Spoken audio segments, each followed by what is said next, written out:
En lo alto de las colinas de Tesalia, el sonido de las campanas resonó por última vez. Entre olivares azotados por el viento otoñal, un pequeño grupo de monjas se reunió dentro de su capilla desgastada. Las paredes, cubiertas de frescos agrietados, mostraban santos cuyos rostros se habían borrado con los siglos. En el horizonte, un resplandor anaranjado anunciaba fuego. Las banderas otomanas ondeaban a lo lejos, manchando el cielo con destellos rojos. Dentro del templo, las hermanas rezaban en voz baja. Sabían lo que se acercaba: conquista, profanación y silencio. Ningún mensajero había venido del valle, y los soldados que alguna vez las protegieron habían desaparecido. Solo quedaban los muros y su fe. Frente al altar, la abadesa, hermana Eleni de Lisa, sostenía un crucifijo de plata ennegrecido por los años. «Si caen nuestras puertas», susurró, «guardad vuestros votos en el corazón. Allí no podrán quitárnoslos». Pero se equivocaba. Al caer la tarde, el rugido de los cañones rompió el silencio. Los muros del convento se estremecieron como si una bestia invisible los desgarrara. Las monjas corrieron a esconder los relicarios: cálices de plata, iconos bordados, fragmentos de huesos santos. Creían que, si sus cuerpos eran destruidos, su fe aún podría sobrevivir bajo las piedras. Los soldados otomanos irrumpieron antes del anochecer. No lanzaron flechas, derribaron las puertas con fuego y hierro. Para ellos, aquel convento no era sagrado, sino un símbolo de desafío, un recordatorio de que la cruz aún resistía en tierra conquistada. Las voces de las monjas se mezclaron con el sonido de las piedras cayendo, una sinfonía de fe contra violencia. Al caer la noche, las sobrevivientes fueron reunidas en el patio interior. La luz de las antorchas transformaba sus túnicas blancas en oro y sombra. Les prometieron que serían llevadas ante el Pachá, una promesa que pocas vivían para ver cumplida. Las llamas devoraban el tejado, y el tañido de la última campana se confundía con los gritos. Entre las ruinas, una hermana comenzó a cantar. Su voz temblaba, pero no se quebraba. Las demás se unieron, entonando un himno que no era de dolor, sino de desafío. Los soldados, sorprendidos, guardaron silencio. Aquel canto resonó por los montes, convirtiéndose en leyenda. Cuando el amanecer tiñó las montañas de rojo, el convento ya era ceniza. Pero entre el humo, un eco sobrevivió, un canto que ni el fuego ni el imperio pudieron silenciar. El humo aún flotaba sobre las ruinas del convento cuando las tropas imperiales reunieron a las supervivientes. 22 mujeres, con los hábitos rasgados y los rostros cubiertos de hollín, fueron atadas por los tobillos y obligadas a caminar hacia el sur. La fe que antes las mantenía en silencio se convirtió ahora en su única voz interior. El camino hacia la costa era una cinta de polvo y fuego. Los pueblos cercanos estaban vacíos. Solo quedaban perros y ventanas rotas. El sol caía sin piedad sobre los cascos de los caballos. Cuando una de las hermanas cayó exhausta, otra levantó el velo de su compañera para que los soldados no lo pisaran. Era su último gesto de dignidad en un mundo sin misericordia. Hermana Eleni había desaparecido entre las llamas, pero sus palabras seguían vivas en cada paso: si no puedes sostener la cruz, sostén a tu hermana. Aquella frase se volvió su oración silenciosa. A veces, el viento que bajaba de las colinas traía el eco lejano de una campana, o quizá era solo el recuerdo del sonido que había sellado su destino. Tras 7 días de marcha llegaron al puerto de Volos. El aire olía a sal y herrumbre, y el mar parecía un espejo cruel que reflejaba todo lo perdido. Allí los esperaba un grupo de barcos otomanos. Cascos oscuros, velas tensas como alas de cuervo. No eran naves de transporte, sino de control, diseñadas para quebrar cuerpos y voluntades. Las mujeres fueron encadenadas a los bancos de remo donde antes se sentaban criminales y esclavos. El sonido del hierro al cerrar los grilletes retumbó como una misa oscura. Algunas oraban, otras miraban el horizonte con los labios sellados. Cuando las velas se inflaron y el barco se separó del muelle, Grecia comenzó a desvanecerse tras la niebla, llevándose con ella todo lo que alguna vez conocieron. El capitán del navío, Yusufa A., era un hombre meticuloso. En su libro de carga registraba cada detalle: especias, monedas, telas y cautivas religiosas. Aquel mismo registro, hallado siglos después en los archivos de Estambul, probaría que la historia de las monjas de Tesalia no era una leyenda. Era un hecho borrado a propósito, oculto entre cifras y tinta. Durante 12 días navegaron entre tormentas. Las olas golpeaban el casco como martillos y el viento arrancaba los rezos de sus labios. Pero el verdadero tormento era el silencio. Nadie les hablaba, nadie las veía. Eran sombras suspendidas entre cielo y mar, almas que ni el océano quería reclamar. Solo una voz se atrevió a romper el vacío, la de hermana Magdalena, la más joven. Murmuraba salmos que apenas se oían sobre el rugido del mar, y sin embargo, hasta los prisioneros paganos inclinaban la cabeza para escuchar. Por un instante, el océano pareció detenerse. Al amanecer del 12º día, las torres doradas de Constantinopla surgieron del horizonte. Pero lo que las esperaba tras esas murallas no era libertad, sino una prueba de fe más oscura que el mar que acababan de cruzar. El 12º amanecer trajo consigo un espectáculo que las dejó sin aliento. A lo lejos, sobre las aguas del Bósforo, surgía la ciudad que los antiguos llamaban la joya del mundo, Constantinopla. Cúpulas doradas, torres que cortaban el cielo, minaretes que parecían lanzas apuntando al paraíso. El reflejo del sol en los tejados de cobre hacía que la urbe brillara como una visión sagrada, y al mismo tiempo, terrible.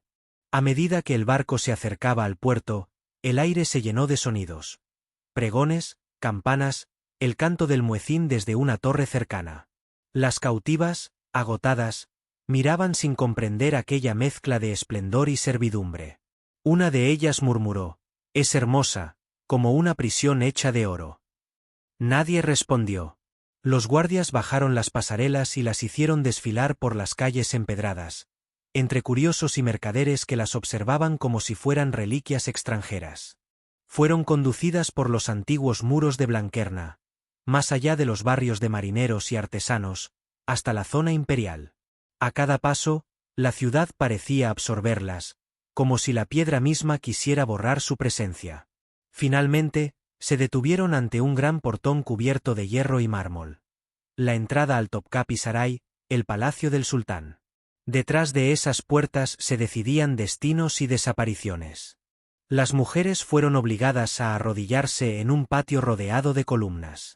Frente a ellas se alzaba un salón adornado con mosaicos de azul profundo y oro, el Diván Humayún, el Consejo Imperial. Allí no hablaba un rey ni un sacerdote, sino el imperio mismo. En un estrado, bajo un dosel de seda, se encontraba el gran visir. Su mirada no mostraba ni odio ni compasión, solo cálculo. A un lado, escribanos esperaban con tinteros y rollos de pergamino. Cada palabra, cada nombre sería anotado y sellado con cera. Las cautivas comprendieron que aquel registro decidiría su existencia, convertidas o borradas. Por medio de traductores, se les anunció que el sultán les ofrecía clemencia. Aquellas que aceptaran abrazar la fe del imperio recibirían alimento, techo y una nueva vida. Las que no, sufrirían la disciplina de la fe. Ninguna habló. Hermana Magdalena apretó los labios. Recordaba lo que había visto en otros prisioneros, los griegos y armenios que desaparecían sin rastro tras jurar obediencia. Antes de que los guardias la arrastraran, hermana Daria, la mayor, dio un paso al frente. Su voz temblaba, pero cada palabra era un golpe. Podrán cambiarnos el nombre, pero no podrán cambiar las oraciones que llevamos dentro. El intérprete dudó en traducirla. Cuando lo hizo, el visir la miró con frialdad y respondió: «Las oraciones mueren cuando la lengua olvida pronunciarlas». Con un gesto de su mano, las envió al subsuelo del palacio. No a la muerte, aún.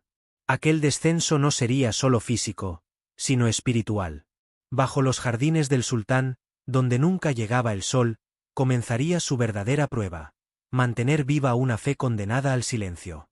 El aire cambió en cuanto descendieron por las escaleras de piedra. El resplandor de la superficie se desvaneció, reemplazado por una penumbra húmeda. Las antorchas chisporroteaban, revelando pasadizos estrechos y muros cubiertos de moho. Bajo los jardines del palacio, existía un laberinto que no aparecía en ningún mapa. El subsuelo de Topkapi, donde se ocultaban los cuerpos y las historias que el imperio prefería olvidar. Allí fueron confinadas las hermanas de Tesalia. Sus hábitos fueron arrancados y reemplazados por prendas ásperas de lino. Un guardia les explicó, sin emoción, que ahora servirían como criadas. Limpiar pisos, encender fuegos, coser ropas para las damas del harén. Era la manera del imperio de quebrar lo sagrado convirtiéndolo en servidumbre. Pero los soldados no entendían que aquellas mujeres ya conocían la disciplina del sacrificio. El silencio se convirtió en su escudo. Pasaban los días lavando mármoles y puliendo el bronce de los corredores, sin pronunciar palabra. Cuando el cansancio las hacía caer, se aferraban a los recuerdos de su convento. El sonido del viento entre los olivos, el aroma del pan en la madrugada. Aquellos recuerdos se transformaron en oraciones sin voz. Por las noches, cuando el palacio dormía, una de ellas, la más joven, dibujaba pequeñas cruces en las paredes con la uña o un trozo de piedra. Otra trazaba versos en el polvo del suelo. Sin Biblia, sin altar, construyeron una iglesia invisible en el corazón de su prisión. Cada suspiro era un rezo clandestino. Con el paso de los meses, los rumores comenzaron a extenderse entre los sirvientes del palacio. Hablaban de las mujeres del silencio, extranjeras que trabajaban sin queja alguna y cuyas sombras parecían rezar incluso cuando dormían. Algunos las llamaban malditas, otros, santas. Su sola presencia inquietaba a los guardias, como si el silencio de aquellas prisioneras pesara más que las cadenas. Pero el imperio no soportaba el misterio. Pronto llegó la segunda fase de su castigo, la ilusión de la misericordia. Se les ofreció comida mejor, aceite para encender lámparas, incluso seda para cubrir sus hombros. Después, aparecieron hombres sabios del palacio, imanes que hablaban con dulzura, invitándolas a descansar. Dios es uno solo, decían, aceptad nuestra lengua y seréis libres. Pero las hermanas sabían lo que significaba esa libertad. Olvido. Renunciar a sus nombres, borrar sus oraciones, dejar que la memoria muriera. Ninguna aceptó. Entonces, el palacio cambió de rostro. La comida se redujo a la mitad, las lámparas se apagaron. Los pasillos quedaron envueltos en una oscuridad tan espesa que el tiempo dejó de existir. La misericordia se había convertido en trampa. Y en aquel silencio absoluto, el imperio comenzó su verdadero experimento. Descubrir cuánto tardaba la fe en rendirse al hambre. La oscuridad no trajo locura, sino una nueva forma de oración. En la negrura del subsuelo, donde ni el eco respondía, las hermanas comenzaron a medir el tiempo por los llamados del muecín. No por conversión, sino por desafío. Cada llamado a la oración musulmana marcaba para ellas el ritmo de sus propios rezos ocultos. Era su manera de convertir el lenguaje del imperio en una melodía de resistencia. En los registros oficiales, el silencio se interpretó como derrota. Pero quienes bajaban al sótano decían que en la oscuridad se sentía algo vivo, algo que no se podía extinguir. Los guardias aseguraban escuchar, en ciertas noches, un murmullo constante, como el batir de alas o el roce de cadenas que rezaban. No era lamento. Era fe, hecha sonido. El hambre y el cansancio se volvieron constantes, pero en vez de romperlas, las hermanas se unieron más. Hermana Magdalena, antes la más débil, emergió como su guía silenciosa. Recordaba fragmentos de los salmos aprendidos en Tesalia y los recitaba con voz temblorosa. No todos los versos sobrevivían completos, pero la fe no necesitaba perfección, solo persistencia. El imperio, frustrado, cambió de táctica. Volvió a ofrecer compasión. Una a una, las mujeres fueron llevadas a una cámara donde los escribas esperaban con plumas y pergaminos. Solo tenían que pronunciar una frase para ser libres. 2 hermanas, gemelas de Corfú, lo hicieron. Aceptaron el nuevo credo y desaparecieron tras un velo de seda. Las demás nunca las volvieron a ver. La pérdida dolió más que el castigo. Pero en esa ausencia, la fe se volvió piedra. Hermana Daria, la anciana que había enfrentado al visir, enfermó de debilidad, pero cuando los guardias le preguntaron su nombre, respondió con una calma que heló la sangre de todos. Llamadme Silencio. Desde ese día, ninguna volvió a hablar a los soldados. El silencio, antes castigo, se transformó en su mayor arma. Los guardias empezaron a evitar sus celdas. Decían que sus miradas pesaban más que los grilletes. En los registros otomanos se las anotó como inútiles, improductivas.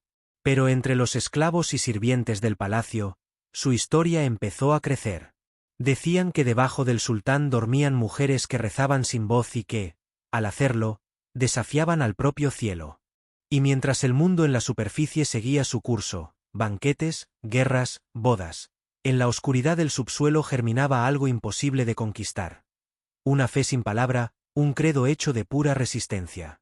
El silencio ya no era un refugio, era su revolución. Y en los túneles del Topkapi, ese silencio pronto se convertiría en canto. Pasaron los meses. Las estaciones cambiaban sobre el jardín imperial, pero en las profundidades del palacio no existía el tiempo. Allí, bajo capas de piedra, las 11 monjas sobrevivientes hallaron algo que ni el hambre ni la oscuridad pudieron borrar. Propósito. Un día, mientras limpiaban una pared cubierta de polvo, hermana Magdalena descubrió un arco medio enterrado. Al golpear la piedra, escuchó un eco hueco. Detrás de ese muro había un espacio oculto. Con ayuda de las demás, retiró las piedras sueltas. Detrás apareció una pequeña cámara, sellada hacía siglos. El aire olía a tierra antigua y cera apagada. No era una celda, era un santuario olvidado, una capilla bizantina construida mucho antes de que el palacio otomano existiera. Sus muros aún conservaban fragmentos de cruces talladas y restos de pintura azul. Las mujeres comprendieron que aquel sería su nuevo altar. Con trozos de cerámica formaron candelabros, con una tira de lino, un mantel sagrado. Magdalena encontró un fragmento de espejo roto y lo convirtió en cruz. Aquella noche, encendieron una llama diminuta. La luz temblorosa iluminó los rostros exhaustos, y por primera vez desde su captura, se sintieron vivas. No pronunciaron palabras. Solo compartieron recuerdos. El repicar de las campanas, la voz de su abadesa, el olor del pan recién horneado. Aquellos recuerdos se convirtieron en su misa secreta. Cada noche, una contaba una historia diferente. Un amanecer en Tesalia, una procesión bajo la lluvia, la sonrisa de una hermana perdida. En ausencia de escritura, sus memorias se transformaron en evangelio. Las llamas de las velas parecían responder, danzando al ritmo de sus voces bajas. Los guardias empezaron a notar cambios. Las prisioneras, antes exhaustas, caminaban erguidas. Parecían tener una calma que ningún castigo podía quebrar. Algunos pensaban que habían perdido la razón. Otros, que algo divino las protegía. Los escribanos anotaron en los registros. No responden, pero trabajan con serenidad inexplicable. Una noche, un prisionero veneciano escuchó algo inusual desde su celda cercana, un coro. Voces femeninas, débiles pero unidas, entonando una melodía antigua en latín.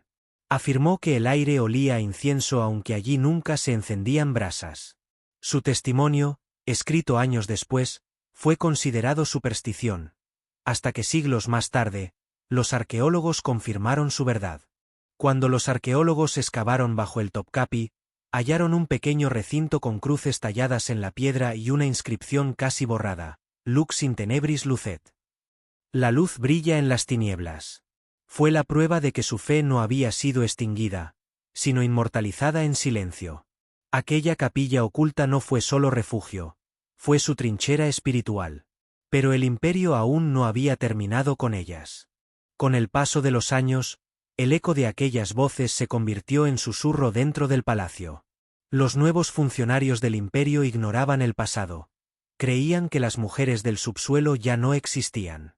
Pero los viejos sirvientes sabían la verdad. Bajo los jardines del Topkapi, seguía latiendo un corazón hecho de fe. Esa persistencia comenzó a incomodar a la corte. Nadie podía explicar por qué, a veces, en las noches sin luna, el aire del palacio olía a incienso. El nuevo visir ordenó una inspección. Se enviaron guardias y escribanos a revisar las celdas inferiores. Al principio no encontraron nada, solo muros desnudos y restos de paja. Pero un soldado, al iluminar una pared con su antorcha, vio algo extraño. Pequeñas marcas, dibujos toscos. Pájaros, llamas, y símbolos que parecían contar una historia. No eran inscripciones del imperio. Eran los nombres codificados de las hermanas. Al día siguiente, el visir mandó sellar los pasadizos. Dijo que allí solo quedaban fantasmas, y que el pasado debía permanecer enterrado.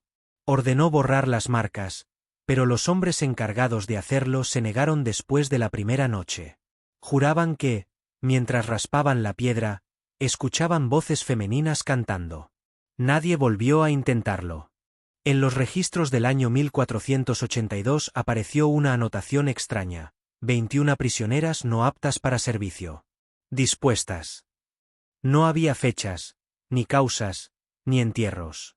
Solo un vacío, una página en blanco. Era el método del imperio para matar la memoria.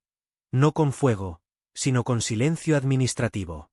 Sin embargo, el vacío también habla. Siglos más tarde, en los archivos de Bursa, un escribano italiano encontró un diario de corte. En él, un funcionario anónimo describía a ciertas extranjeras que se negaron a someterse y desaparecieron bajo los cimientos del palacio. Aquella nota, casi poética, devolvió la existencia a quienes la historia había querido borrar. Mientras tanto, en el Topkapi, las pocas hermanas que aún sobrevivían siguieron reuniéndose cada noche en la capilla oculta. Los símbolos en la pared, aves y llamas, se convirtieron en su forma de contar los días. Cuando una de ellas moría, Magdalena dibujaba una llama más. Cuando alguna lograba resistir una enfermedad, grababa un pájaro. Así nació su lenguaje secreto, una escritura de fe que ni los vencedores podían descifrar. Cada símbolo era una victoria sobre el olvido. Cada oración susurrada, una rebelión. Cuando el imperio creyó haberlas borrado, ellas ya habían encontrado otra forma de existir. No en documentos, sino en piedra, fuego y memoria. Pero el tiempo no perdona ni siquiera a los milagros. Y pronto, lo que las hermanas habían grabado en piedra tendría que enfrentarse al enemigo más implacable de todos: el olvido del mundo exterior. Pasaron los siglos. El imperio cambió de rostro, los sultanes murieron, y las guerras redibujaron los mapas. El Topkapi, antaño centro del mundo, se convirtió en museo. Nadie recordaba a las mujeres que habían vivido bajo sus cimientos, hasta que un grupo de arqueólogos comenzó a excavar las cámaras inferiores en busca de antiguos túneles bizantinos. Lo que hallaron superó cualquier registro. Una de las paredes reveló grabados minúsculos: aves, llamas y cruces imperfectas. Al principio se pensó que eran marcas de prisioneros comunes, pero un investigador italiano reconoció una inscripción casi borrada: Lux in tenebris lucet. La luz brilla en las tinieblas. Aquella frase se repitió en varias piedras, como un eco grabado en distintos tiempos. Los estudios confirmaron algo insólito: las marcas coincidían con relatos olvidados en archivos europeos que mencionaban a las hermanas del silencio. Lo que se creía una leyenda religiosa era, en realidad, un testimonio histórico oculto bajo los cimientos del imperio. Las paredes habían hablado con el lenguaje de los siglos. La prensa occidental lo llamó el milagro del subsuelo. Se escribieron artículos, se filmaron documentales, y las voces que el poder había querido borrar resurgieron en las pantallas. En museos y universidades, el nombre de Hermana Magdalena de Tesalia comenzó a mencionarse junto a las mártires y místicas del siglo XV. Pero entre los muros de Estambul, la historia seguía viva en el aire. Los arqueólogos notaron algo más: un patrón de símbolos dispuestos como constelaciones. Cada pájaro apuntaba hacia el siguiente, y el último hacia una pequeña cavidad en el muro. Dentro encontraron un fragmento de espejo antiguo cubierto de hollín. Cuando lo limpiaron, vieron reflejado su propio rostro bajo una cruz tallada. Era el mismo símbolo descrito en las crónicas venecianas. El hallazgo conmovió a todos. En silencio, los obreros detuvieron su trabajo. Nadie sabía cómo explicarlo, pero aquel lugar parecía respirar. En la penumbra, el aire olía otra vez a incienso. Algunos afirmaron escuchar una melodía lejana, como un coro femenino emergiendo del fondo del tiempo. El gobierno ordenó sellar de nuevo el pasaje para proteger el hallazgo, pero los arqueólogos dejaron una cámara oculta. En las grabaciones nocturnas, se escuchó algo inexplicable. Un leve canto en latín, repetido 3 veces antes de desvanecerse entre los ecos. Las voces que el imperio quiso borrar habían sobrevivido al tiempo, a la piedra y al olvido. Pero lo más sorprendente aún estaba por revelarse. La última inscripción, grabada por una mano que se negó a morir en silencio. Durante los estudios finales, uno de los arqueólogos encontró un muro cubierto por una capa gruesa de cal, distinto a los demás. Con sumo cuidado, empezó a retirarla con un pincel. Poco a poco emergieron letras grabadas con una precisión extraña para un lugar tan oscuro. No era una inscripción imperial ni un texto en turco antiguo. Era latín, tallado con la punta de un clavo. Las palabras decían: Non servientes sumus, sed lumen custodimus. No somos esclavas, custodiamos la luz. Bajo la frase, un símbolo, una cruz entrelazada con la silueta de un pájaro. Los investigadores comprendieron que era la firma de Hermana Magdalena. La última testigo. La que había mantenido encendida la fe cuando el mundo la había enterrado. Los análisis de carbón revelaron que había sido grabada en los últimos años del siglo XV, mucho después de la desaparición registrada de las prisioneras. Eso significaba que Magdalena había sobrevivido sola durante décadas en las entrañas del Topkapi, rezando en un templo de sombras. Su historia trascendió las fronteras. En Grecia, monjes y eruditos comenzaron a llamarla la guardiana de la luz. En Estambul, jóvenes estudiosos la reconocieron como símbolo de resistencia espiritual más allá de la religión. Su voz, antes sepultada, unió mundos que habían estado en guerra durante siglos. Los visitantes que descendían al antiguo túnel afirmaban sentir algo imposible de describir. Una calma densa, una presencia. En los silencios más profundos, algunos juraban escuchar un eco tenue, como una plegaria que viajaba entre las piedras. No un lamento, sino un susurro de victoria. Con el tiempo, la historia de las Hermanas del Silencio se enseñó en universidades, no como leyenda, sino como testimonio. La fe había sobrevivido al hierro, al hambre y al olvido. No por milagro, sino por voluntad. Y así, bajo las ruinas del palacio más poderoso del mundo, permaneció su capilla. Sin sacerdotes, sin incienso, sin oro. Solo piedra, silencio y luz. Una luz que nunca se apagó. Dicen que cuando el viento recorre los patios del Topkapi al caer la tarde, aún puede oírse un canto muy leve, casi perdido entre los ecos. Nadie sabe si es imaginación o memoria. Pero para quienes escuchan, es la voz de Hermana Magdalena, custodiando la luz que jamás se extinguió. El Topkapi sigue en pie. Sus jardines se llenan de turistas, sus salones brillan bajo lámparas restauradas, y sus muros parecen mudos ante el paso del tiempo. Pero bajo esa superficie de mármol y gloria, el aire aún guarda secretos. Allí donde los arqueólogos encontraron las marcas de las hermanas, el silencio no es vacío. Es una respiración antigua, un eco que parece observar desde otra época. Cada atardecer, cuando el sol se derrama sobre el Bósforo, los rayos se filtran por una pequeña grieta en las piedras del subsuelo. La luz cae justo sobre el muro donde aún se lee, casi borrada, la inscripción, Lux in tenebris lucet. Es como si el universo entero siguiera repitiendo esas palabras a través de la piedra, recordando que la fe, sea del credo que sea, nunca pertenece al vencedor, sino a quien resiste. La historia de las Hermanas del Silencio viajó más lejos que cualquier ejército. En Grecia, Turquía, Italia y más allá, poetas, historiadores y creyentes hallaron en ellas un símbolo universal. La fortaleza que nace del alma humana cuando todo lo demás se pierde. No fue una guerra lo que definió su destino, sino la obstinación de un corazón que se negó a olvidar. Hoy, en el Museo del Topkapi, entre vitrinas que guardan joyas de sultanes y reliquias imperiales, hay una piedra pequeña exhibida en silencio. Tiene grabada una sola palabra: lumen. Nadie sabe con certeza quién la colocó allí, pero los guías cuentan una historia. Dicen que una mujer, Hace más de 500 años, la llevó en la mano mientras bajaba a las sombras.